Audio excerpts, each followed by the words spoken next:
ওরে ও ভূমি মদিনার ভূমি, ওরে ও মাটি মদিনার মাটি, ওরে ও ভূমি মদিনার ভূমি, ওরে ও মাটি মদিনার মাটি। আমার নবী জিন্দা শুয়ে রয়, নবীজির পাশে দুইজন সাহাবী শুয়ে রয়। এগিয়ে যায় আল্লাহ রাসূল সাল্লাল্লাহু আলাইহি ওয়াসাল্লামকে আল্লাহ পাক রব্বুল আলামিন পৃথিবীর বুকে কি কারণে পাঠিয়েছিল সেই কারণটা বলে নেই, তারপরে গজল হবে যাই হবে, ঠিক আছে? আল্লাহ রাসূলকে পৃথিবীর বুকে আল্লাহ পাক রব্বুল আলামিন পাঠিয়েছিলেন, তার একটাই কারণ, মূল উদ্দেশ্য, মূল সাবজেক্ট, সেটা কি সেটা খুঁজে বার করতে হবে। সেটা হলো যে আল্লাহ পাক রব্বুল আলামিন পৃথিবীতে অনেক মাখলুক সৃষ্টি করেছে। কি করেছে? মাখলুক। সেই মাখলুকদের মধ্যে সর্বশ্রেষ্ঠ, সবথেকে বেস্ট, সবথেকে গুণগত মান, সবথেকে উন্নত, সবথেকে একেবারে কোয়ালিটি ভালো, সেটা কি? আশরাফুল মাখলুকাত ইনসান। সেটা কি? ইনসান। জঙ্গলে হাতি দেখেছেন আপনারা? বড় বড় হাতি। ওই হাতির গায়ে বেশি শক্তি না আপনার গায়ে বেশি শক্তি? হাতির গায়ে শক্তি বেশি তো।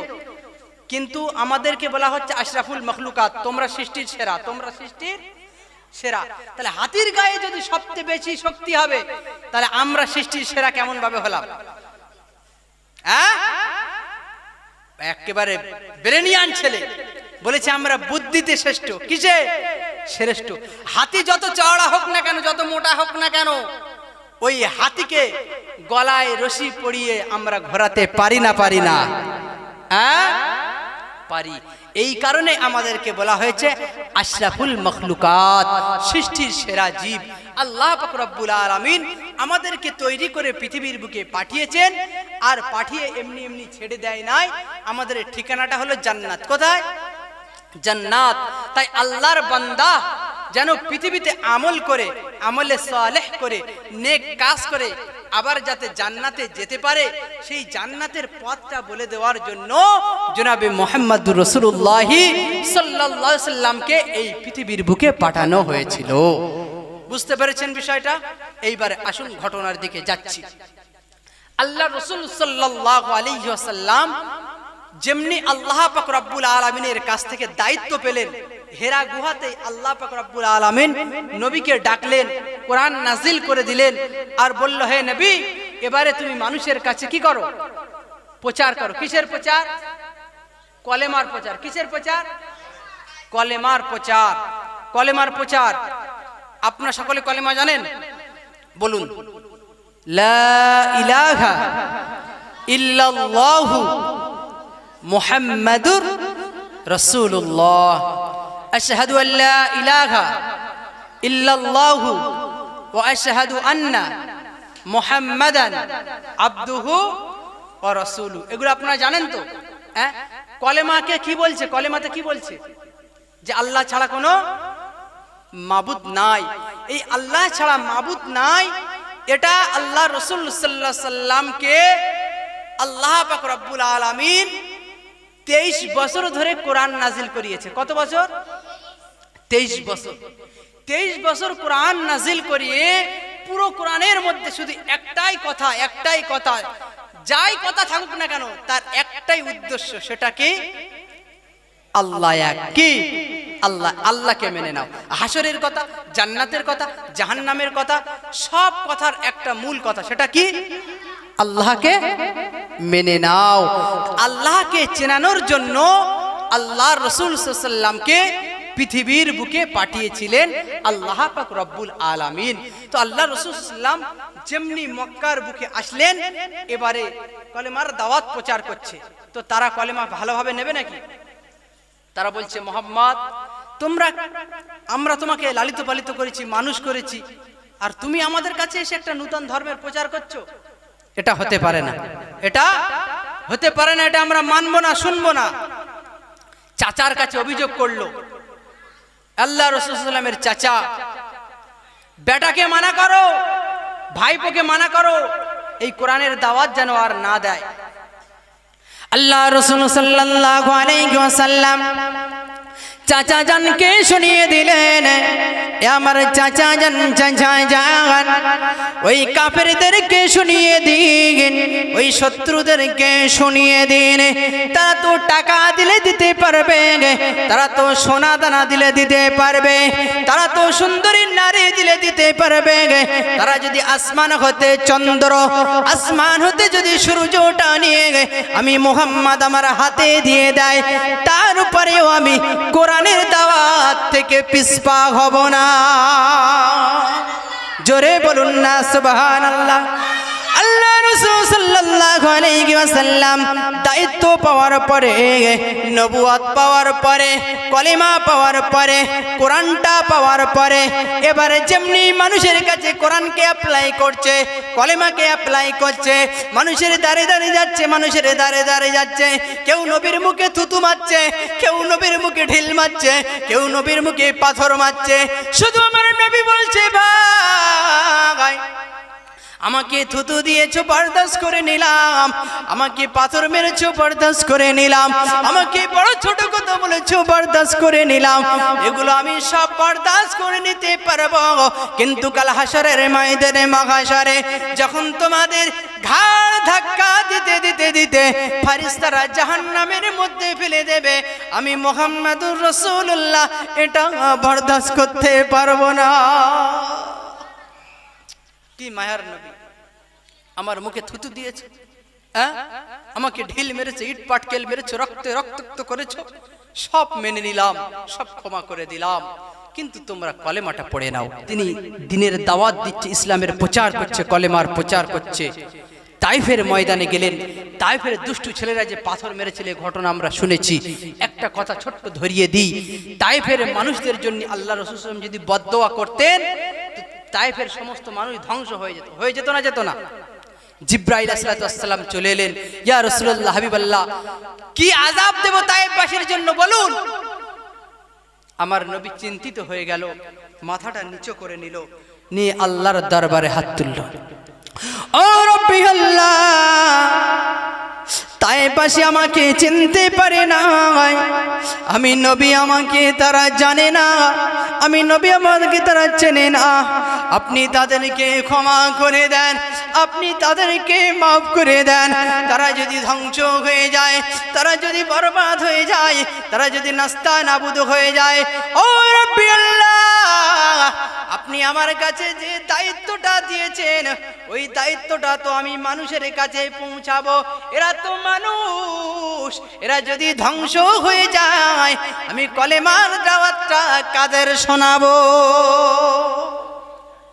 এরা যদি ধ্বংস হয়ে যায়, আমি কলেমার দাওয়াত কাদের শোনাবো? কি মায়ার নবী, কি দয়ার নবী। এই নবী শুধু এসেছিল মুসলমানদের জন্য, তাই তো নাকি? না, ওমা আরসালনাকা ইল্লা রাহমাতাল লিল আলামিন, আমার নবী সারা রহমত, সারা পৃথিবীর জন্য, শুধু মানুষের জন্য নয়, শুধু মুসলমানের জন্য নয়, পশু পাখি যত কিছু সৃষ্টি হয়েছে সকলের জন্য আমার নবী রহমত। গাছ আমার নবীকে সালাম দিয়েছে, এই ঘটনা শুনেছেন না শোনেন নাই?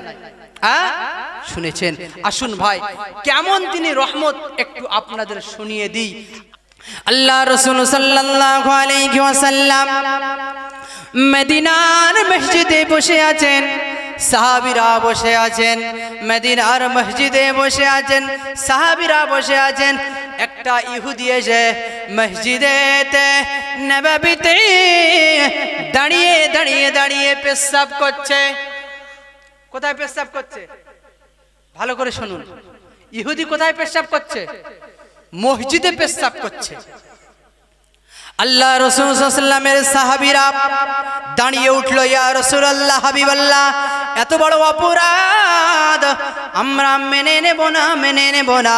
আল্লাহ রাসূল সাল্লাল্লাহু আলাইহি ওয়াসাল্লাম বলল, সাহাবীরা থেমে যাও, থেমে যাও, শান্ত হও, শান্ত হও, বসে যাও, থেকে পেশাবটা কমপ্লিট করতে দাও।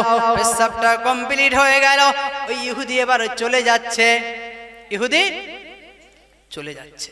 আল্লাহ রাসূল সাল্লাল্লাহু আলাইহি ওয়াসাল্লাম সাহাবীদেরকে বলল, বালতি জোগাড় করো। বালতি জোগাড় করা হলো, নিজে হাতে করে পানি তুলে মসজিদে পেশাবটা পরিষ্কার করে দিল। এই দৃশ্যটা ওই ইহুদি দেখেছে। ওই ইহুদি দেখেছে। এবং রসুল যে সাহাবীদেরকে বলল তোমরা বসে পড়ো, তাকে মেরো না, তাকে প্রহার করো না, এটা সে নিজে কানে শুনেছে। যাইতে যাইতে যাইতে যাইতে সে রিটার্ন আবার ঘুরে এলো, এসে বলছে ইয়া রাসূলুল্লাহ হাবিবাল্লাহ, আপনি আমাকে ক্ষমা করে দেন, আপনি আমাকে মাফ করে দেন, আমি বড় অপরাধ করেছি। তখন আল্লাহ রাসূল সাল্লাল্লাহু আলাইহি ওয়াসাল্লাম বলছে এটা মসজিদ, এটা কি তুমি জানো না? এটা মসজিদ তুমি কি জানো না? তা বলছে ইয়া রাসূলুল্লাহ হাবিবাল্লাহ, এটা মসজিদ আমি জানি, আপনার এখানে নামাজ পড়েন আমি তাও জানি। আমি হলাম একজন ইহুদি, আমি শুনেছি তাওরাতে লেখা আছে, জাবুরে লেখা আছে, ইনজিলে লেখা আছে, যে আখিরি জামানার পয়গম্বর হবে, যে পৃথিবীর শ্রেষ্ঠ মানব হবে, যে খাতামুন নবিয়্যিন হবে, যে নবীদের সরদার হবে, তার চরিত্রটা ভালো হবে, তার আখলাকটা ভালো হবে, তার ব্যবহারটা ভালো হবে, সে মানুষের সাথে ব্যবহার করবে, কারোর সাথে দুর্ব্যবহার করবে না। ইয়া রাসূলুল্লাহ, ইয়া হাবিবাল্লাহ, হুজুর, আমি ইহুদি হওয়ার পরেও, এত বড় অপরাধ করার পরেও আপনি আমাকে কোনো শাস্তি দিলেন না, আপনি আমার উপরে কিছু বললেন না। সাহাবীরা আমাকে মারতে উঠেছিল, তাদেরকে আপনি মানা করে দিয়েছেন। এত বড় আদর্শ, এতটা আপনি আমার উপরে রহম করলেন। এই রহমটা শুধু আখিরি পয়গম্বর জনাবে মুহাম্মদুর রাসূলুল্লাহ করতে পারে, অন্য কোন মানুষ করতে পারে না। ইয়া রাসূলুল্লাহ, ইয়া হাবিবাল্লাহ, হুজুর, আমি প্রমাণ পেয়ে গেছি, আমি প্রমাণ পেয়ে গেছি, আপনি বেশক আল্লাহর নবী, আপনি সত্য নবী, আপনি খাতামুন নবিয়্যিন। ইয়া রাসূলুল্লাহ হাবিবাল্লাহ, আমি ইহুদি থাকতে চাই না, আমি ইহুদি থাকতে চাই না, আপনার হাতে হাত দিয়ে এখনই আমাকে ইসলামের কলেমা পড়িয়ে নি। আরো জোরে হবে সুবহানাল্লাহ, নারে তাকবীর। তাহলে রসুলের জীবনী থেকে কি পাওয়া যায়? মুসলমানদের সাথে দুর্ব্যবহার করা যাবে না, আর গায়ের কম যারা আছে তাদের সাথে দুর্ব্যবহার করা যাবে, তাই তো নাকি? আল্লাহর রসুল বলছে গায়ের কম হিন্দু, খ্রিস্টান, জৈন, পার্স, ইহুদি, কারো সাথে তোমরা দুর্ব্যবহার করো না। সব কার সৃষ্টি? আল্লাহর সৃষ্টি। আল্লাহর হুকুম তারা মানে না, তাদের জন্য আল্লাহ কি করবে না করবে সেটা আল্লাহ পাক রব্বুল আলামিন ভালো জানে। আমরা মানুষ সূত্রে মানুষকে ভালোবাসবো, কোনো ধর্মের উপরে আমরা আঘাত করব না। এটা জনাবে মুহাম্মদুর রাসূলুল্লাহ সাল্লাল্লাহু আলাইহি সাল্লামের আদর্শ। আজ আমরা সেই রসুলের উম্মত দাবি করছি, আমরা মানুষের সাথে দুর্ব্যবহার করে আমাদের জীবন কাটিয়ে দিচ্ছি। আল্লাহ রসুল সাল্লাল্লাহু আলাইহি ওয়াসাল্লাম খুতবা দিতেন, জুমার খুতবা দিতেন একটা গাছে হেলান দিয়ে, সেই গাছটার নাম হলো উস্তুনে হান্না। কি নাম? উস্তুনে হান্না। এই উস্তুনে হান্না না, যখন মেম্বার তৈরি হলো, আল্লাহ রাসূল সাল্লাল্লাহু আলাইহি ওয়াসাল্লাম মেম্বারে খুতবা দিচ্ছেন আর উস্তুনে হান্নাকে দূরে ফেলে দিয়েছে। তো হঠাৎ করে দেখা যাচ্ছে যে জুমার দিনে কে যেন মসজিদের ভিতর থেকে কাঁদছে, মসজিদের ভিতর থেকে কাঁদছে, কান্নার আওয়াজ উঠছে। আল্লাহ রাসূল সাল্লাল্লাহু আলাইহি ওয়াসাল্লাম বললেন, আরে কে কাঁদছো, কি ব্যাপার, কাঁদছো কেন? চারিদিকে খোঁজাখুঁজি করে দেখলো যে কেউ কাঁদছে না, কেউ কাঁদছে না। ভালো করে দেখছে যে মরা খেজুর গাছ, সেই উস্তুনে হান্না কাঁদছে। ও খেজুর গাছ, ও উস্তুনে হান্না না, তুমি কাঁদছো কেন, কাঁদছো কেন? তখন বলছে ইয়া রাসূলুল্লাহ, ইয়া হাবিবাল্লাহ, আজকে মেম্বার হওয়ার কারণে আমি উস্তুনে হান্না না, আপনি আমাকে দূরে সরিয়ে দিয়েছেন, আমি আপনার সঙ্গে থাকতে চাই, আপনার সঙ্গে না থাকলে আমি এমন ভাবে কান্নাকাটি করব। বলছে তুমি কান্না থামিয়ে দাও, তুমি কি চাও বলো, কি চাও বলো, তোমার কি চাওয়া, কি তোমার পাওয়া বলো। এই উস্তুনে খান্নানা, তুমি পৃথিবীর বুকে বেঁচে থাকবে, জীবিত গাছ হয়ে যাবে। তোমার গাছ থেকে মানুষেরা পাকা পাকা খেজুর পেড়ে পেড়ে খাবে, এটাই তোমার জন্য নির্ধারিত করে দেব। তুমি কান্না বন্ধ করো। তুমি মরা গাছ, তোমাকে জীবিত করে দেওয়া হবে, পাকা পাকা খেজুর হবে, মানুষ তোমার থেকে উপকৃত হবে, তুমি কান্না বন্ধ করো। উস্তুনে খান্নানা বলছে, ইয়া রাসূলুল্লাহ, ইয়া হাবিবাল্লাহ, না না না না, আমার একটা আবদার মেনে নিতে হবে, আমার একটা রিকোয়েস্ট আপনাকে মেনে নিতে হবে, আমার একটা অনুরোধ আপনাকে মেনে নিতে হবে। সেটা হলো জান্নাতের ভিতরে আপনি রাসূল যেখানে থাকবেন ওইখানে আমি উস্তুনে খান্না জীবিত হয়ে জান্নাতের ভিতরে আপনাকে ছায়া প্রদান করব। গাছ নবীর মহব্বতে কাঁদছে, নবীর সংস্পর্শ ছাড়া গাছ থাকতে পারছে না। গাছকে দূরিয়ে সরিয়ে দেওয়ার কারণে মরা গাছের জবান খুলে গিয়েছে। মরা গাছ আমার নবীকে ভালোবাসার কারণে যদি তার জবানটা খুলে যায়, আমরা পৃথিবীর মানুষ যদি নবীকে ভালোবাসতে পারি, আমাদের ভাগ্য খুলতে পারে না, পারে না, আমাদের ভাগ্য খুলতে পারে। যাই হোক, সংক্ষিপ্ত বক্তৃতা, আল্লাহ পাক রব্বুল আলামিন যতটা বলিয়েছেন এর উপরে আমাদেরকে আমল করার তৌফিক দান করুন।